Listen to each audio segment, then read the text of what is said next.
Bismillahirrahmanirrahim. Assalamualaikum warahmatullahi wabarakatuh. Alhamdulillah, salatan wa salaman ala rasulillah, la nabiyya ba'dah. Sahabat pecinta Al-Quran, pendukung channel Tahsinul Quran dan Doa yang dirahmati oleh Allah Subhanahu wa ta'ala. Bertemu kembali pada subuh yang berbahagia ini. Kita sama-sama akan melanjutkan untuk belajar ilmu tajwid untuk memperbaguskan bacaan kita di saat kita membaca Al-Quran.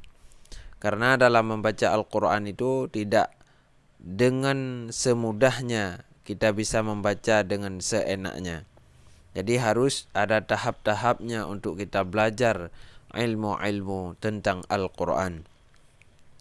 Taib sahabat pecinta Al-Quran, pada subuh yang berbahagia ini kita akan melanjutkan materi kita pembahasan yang pelajaran baru ya. Kemarin telah kita selesaikan pembahasan tentang masalah nun mati ya. Nun mati bertemu dengan 28 huruf hijaiyah. Nah, pada pelajaran subuh yang berbahagia ini kita akan membahas tentang masalah mim yang mati ataupun mim yang sukun ya. Nanti kalau kemarin nun mati bertemu dengan 29 huruf hijaiyah atau 28 huruf hijaiyah, keluarnya ada 4 hukum, maka pada video kali ini keluar ada 3 hukum ya. Nanti akan kita kenal satu persatu dengan ringkas sesuai yang diajarkan oleh Rasulullah kepada para sahabat-sahabatnya. Baik, langsung saja kita masuk ke dalam materinya, ke dalam pelajarannya. Kita simak baik-baik sambil selesai sholat subuh ya. Kita fokuskan untuk menuntut ilmu. Sebelumnya jangan lupa dukung channel ini dengan subscribe, like dan share ke teman-teman. Semoga bermanfaat bagi kita semua. Baik, hukum sifat-sifat mim yang mati. Ini kita masuki. Hukum sifat-sifat mim yang mati. Jadi saat ada mim yang mati bertemu dengan 28 huruf hijaiyah, maka ini adalah hukumnya. Adapun bagi mim yang mati, yaitu mim, itu ada 3 macam keadaan. Jadi jika ada mim yang mati, setiap mim ketemu dalam Al-Quran, ada mim yang sukun, lalu ketemu dengan huruf 28 huruf hijaiyah, nanti akan ketemu salah satunya. Maka itu akan keluar 3 hukum ya. Kalau di dalam Al-Quran ada mim yang mati ketemu dengan huruf ke depannya, itu kemungkinannya ada dari salah satu hukum ini. Jadi ada 3 hukum. Yang pertama ada idgham.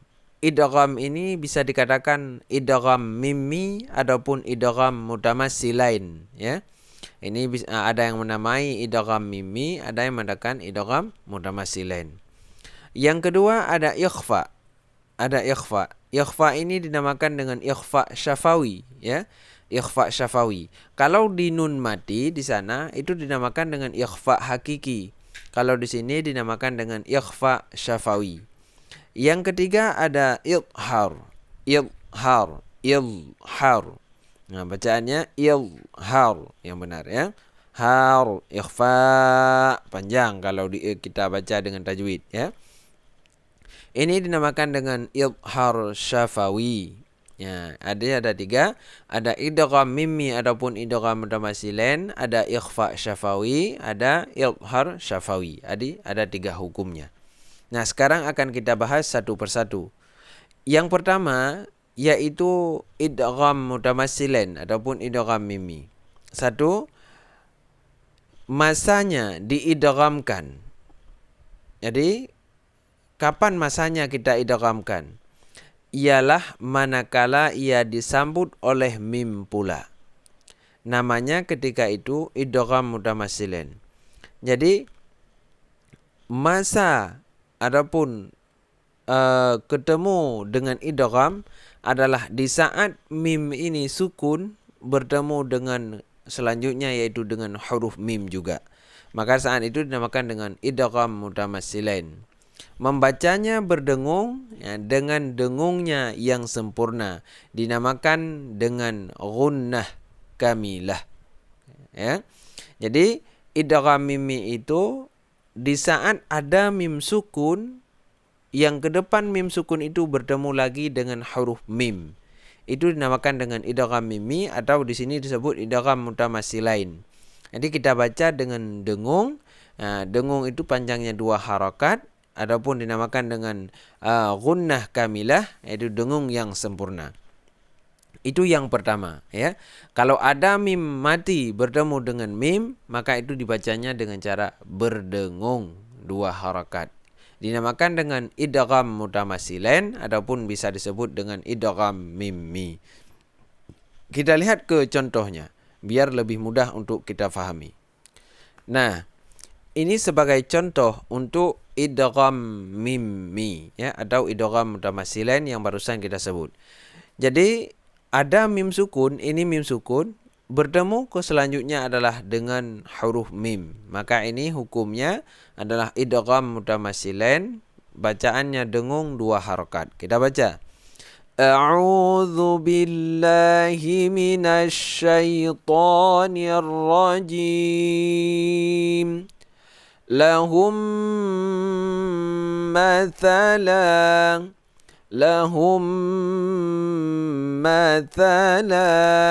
dengung, ya. Lahum mathalan. Humnya dengung 2 harakat panjang. Contoh lainnya, walakum ma fil ard. Walakum ma fil ard. Ya. Ini kumnya mim mati bertemu dengan mim juga. Jadi idgham mutamatsilain dibacanya dengung, ya. Walakum ma fil ard. Contoh lainnya, walakum ma kasabtum. Jadi kalau ada mim mati bertemu dengan mim khusus satu yaitu mim, maka dibacanya dengung 2 harakat. Hukumnya adalah idgham mutamatsilain. Jadi idgham mutamatsilain itu mempunyai huruf hanya satu yaitu mim. Itu yang pertama. Hukum yang pertama adalah idgham mutamatsilain ataupun idgham mimmi. Yang kedua, hukum yang kedua adalah ikhfa syafawi. Nah, ini pengertiannya. Dan diikhfakan jikalau disambut oleh huruf ba. Jadi kalau ada mim mati, setelah mim mati itu disambut oleh huruf ba, maka itu kita bacakan diikhfakan. Mana diikhfakan? Kita sembunyikan bunyi mim itu ke dalam huruf ba. Membacanya hendaklah dengan membunyikannya antara bunyi mim dengan ba serta berdengung. Jadi kita baca berdengung juga. Namanya ketika itu adalah ikhfa syafawi. Jadi cara membacanya juga dengung. Jadi sudah 2. Tadi ada mim mati bertemu dengan mim. Sekarang ada mim mati bertemu dengan ba. Jadi antara mim dan ba itu kenapa sama-sama berdengung? Karena kalimatnya itu terletak di bibir. Makhraj hurufnya tempat yang sama. Ma saat kita baca keluarnya di bibir. Ba keluarnya juga di bibir. Jadi yang kedua, kalau ada mim mati bertemu dengan ba, maka hukumnya adalah ikhfa syafawi. Kita baca dengan berdengung. Nah, kita lihat ke contohnya sekarang. Nah, ini contohnya. Ini contoh ikhfa syafawi yang kita baca berdengung, ya. Kita baca tarmihim bihijarah. Tarmihim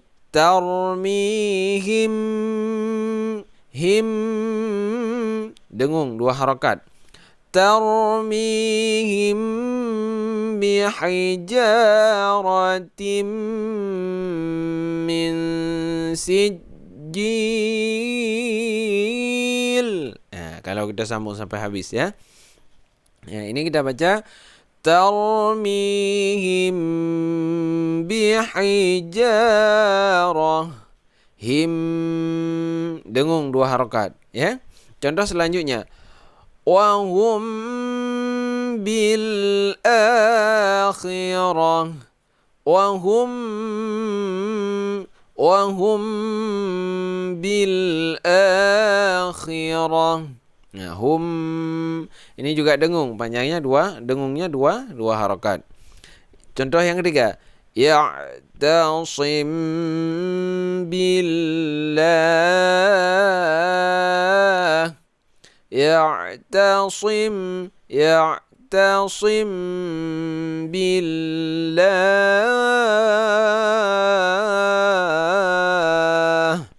Nah, itu ini contoh ikhfa syafawi. Jadi sudah ada dua huruf, yaitu yang pertama mim, yang kedua ba. Yang pertama idgham mutamatsilin ataupun dinamakan dengan idgham mimi, sama juga.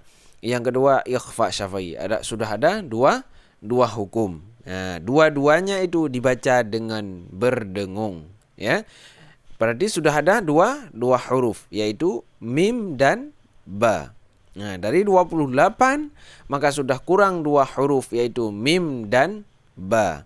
Maka sekarang tinggal 26 huruf lagi. Nah, sekarang yang ketiga, sudah ada dua hukum tadi. Idgham mutamatsilain dan ikhfa syafawi. Sekarang hukum yang ketiga, diidharkan, ialah apabila disambut oleh huruf-huruf yang lain daripada mim dan ba, yang mana banyaknya sekaliannya itu 26 huruf lagi, ya. Ada 26 huruf. Karena huruf alif, ini pengertian alif. Apa maksudnya? Karena huruf alif tidaklah menjadi dia apa-apa daripada sifat yang tiga macam itu. Maka terutamalah idharnya itu ketika disambut oleh huruf waw dan fa, ya. Itu yang paling yang paling banyak yang salah ya di sini. Ya, di saat ada mim mati bertemu dengan fa, bacaannya tidak berdengung, tapi banyak orang yang mendengungkan bacaannya. Sehingga di sini dituliskan antara waw dan fa. Ya, maka terutamalah idharnya itu ketika disambut oleh huruf waw dan fa. Dan disinilah yang paling banyak orang salah membaca Al-Quran. Saat ada mim mati bertemu dengan fa, saat ada mim mati bertemu dengan waw. Karena kenapa? Fa dan waw ini juga huruf yang keluar dari mulut. Jadi kalau kita lihat yang sebelumnya sudah kita jelaskan, huruf yang keluar dari mulut itu ada 4. Ada fa, ada waw, ada ba, dan ada mim. Maka di sini saat mim mati bertemu dengan fa, itu dibaca tidak berdengung. Saat mim mati bertemu dengan waw, itu dibaca tidak berdengung. Akan tetapi banyak di antara kita yang mendengungkan bacaan di sini. Maka inilah kesalahan yang paling fatal yang sering terjadi. Maka ini untuk kedepannya harap dirubah. Nanti akan kita baca dengan pelan-pelan, insyaallah, ya. Ya, yang mana namanya ketika itu adalah idhar syafawi. Ya, hukum idhar syafawi itu di saat mim mati bertemu dengan 26 huruf hijaiyah, ya, 26 huruf hijaiyah. Yang duanya lagi yang tidak termasuk yaitu ba dan mim tadi, ya. Baik, sekarang idhar syafawi kita masukkan ke contohnya biar untuk mudah kita pahami. Nah, sekarang kita masuk ke contoh idhar syafawi, ya. Ya, idhar syafawi dengan waw dan fa. Contoh idhar syafawi yang bertemu dengan waw dan bertemu dengan fa. Nah, itu yang banyak orang yang salah membaca. Salah satunya adalah di sini. Contohnya, wahum. Orang banyak yang baca seperti itu, padahal itu salah. Wahum fi. Enak mendengungkan, padahal itu bacaan yang salah. Yang benar gimana? Wahum fiha khalidun. Nah, ini yang ada di thumbnail tadi. Wahum fiha khalidun. Humnya jangan dengung, ya. Wahum fiha Wahum fiha. Jangan kita baca wahum wahum itu salah. Nah, ya, itu ingat, jangan sampai terulang lagi di kesalahan yang ada di sini. Satu lagi di sini. Alaihim waladdallin.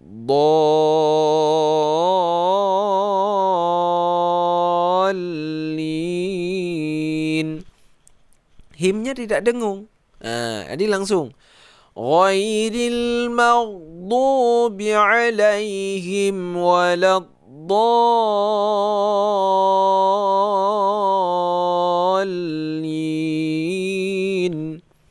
Alaihim waladdallin.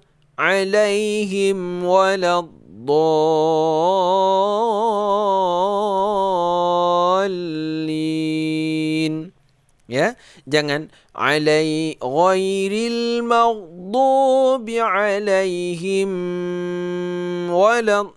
kalau sudah begitu sudah salah. Adapun ada yang lebih salah lagi, ghairil maghdubi alaihim waqaf. Jangan waqaf juga di sini, ya. Karena kalau di Al-Fatihah kita waqaf di sini jadi murdad, ada yang mengatakan demikian, ya.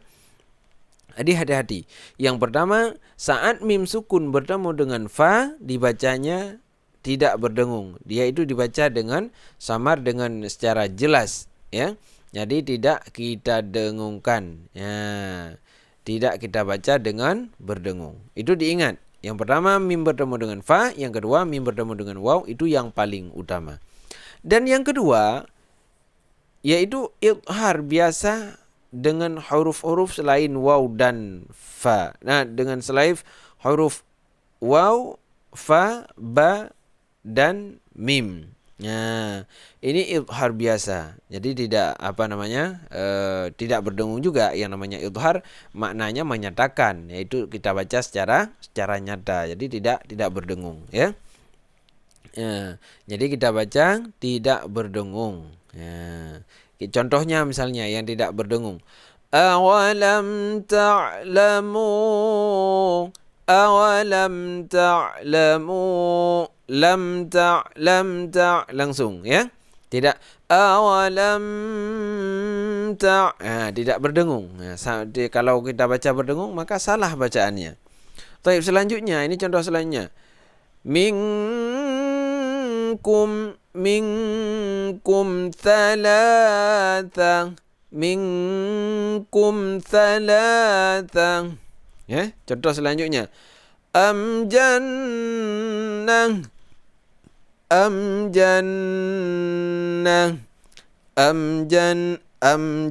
langsung, ya, tidak berdengung, itu idhar.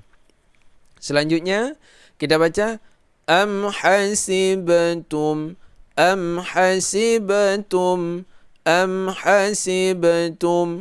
Nah, selanjutnya contoh lain lagi. Am lam tunzirhum la yu'minun. Am lam tidak berdengung. Jadi kalau lama itu salah. Nah, jadi kita baca dengan cara nyata, zahir, ya, makna aja idhar. Contoh selanjutnya, lahum nasib.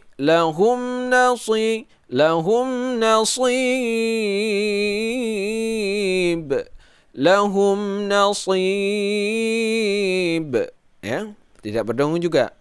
Contoh selanjutnya, minhum yakhshawnan